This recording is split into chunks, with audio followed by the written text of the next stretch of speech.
Hi, my name is Manjeet Mann, and my new book, The Crossing, is out. The Crossing is a YA novel. It is told in verse, and it is the story of two teenagers, Sammy, who is from Eritrea and trying to get to the UK, and Natalie, who lives in Dover.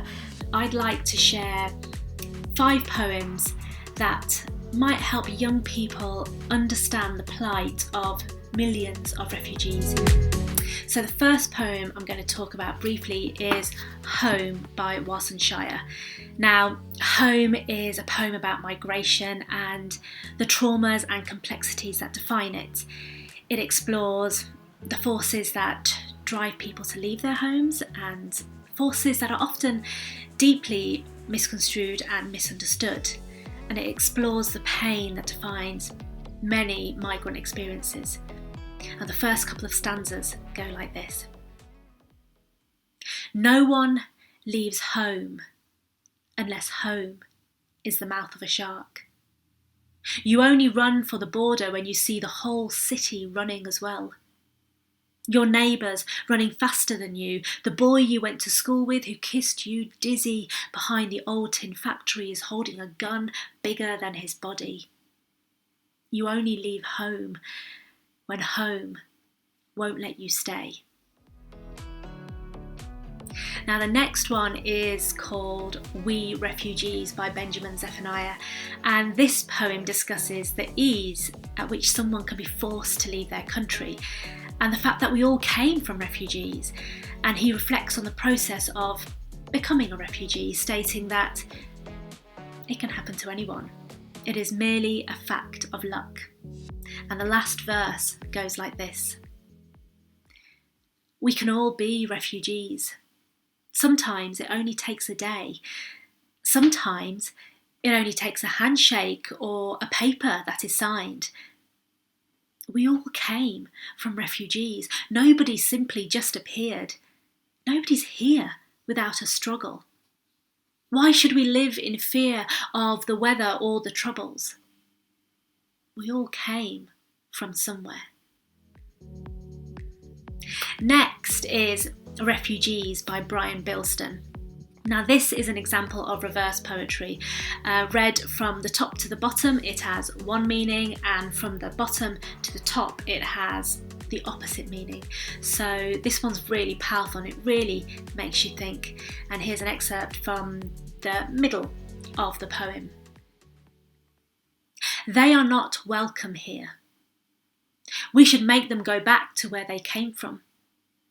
They cannot share our food, share our homes, share our countries. Instead, let us build a wall to keep them out. It is not okay to say, these are people just like us. A place should only belong to those who are born there. Do not be so stupid to think that the world can be looked at another way. The world can be looked at another way. Do not be so stupid to think that a place should only belong to those who are born there. These are people just like us. It is not okay to say build a wall to keep them out. Instead, let us share our countries, share our homes, share our food. They cannot go back to where they came from. We should make them welcome here.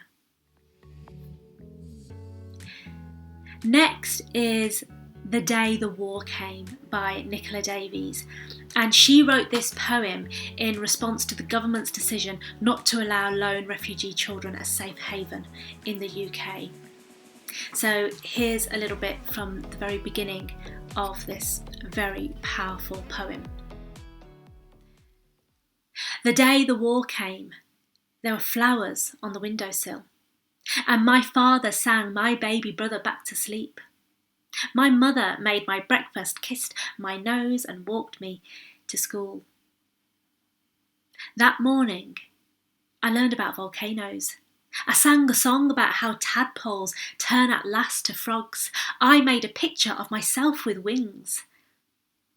Then, just after lunch, while I watched a cloud shaped like a dolphin, war came.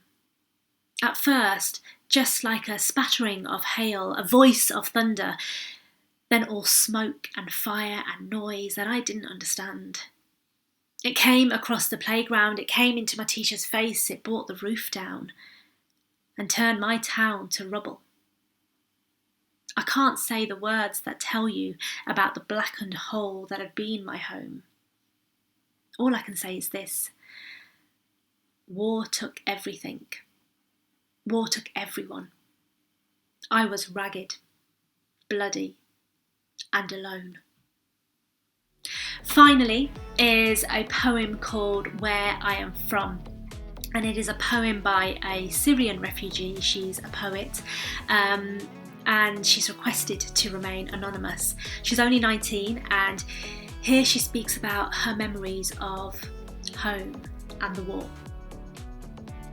Where I am from.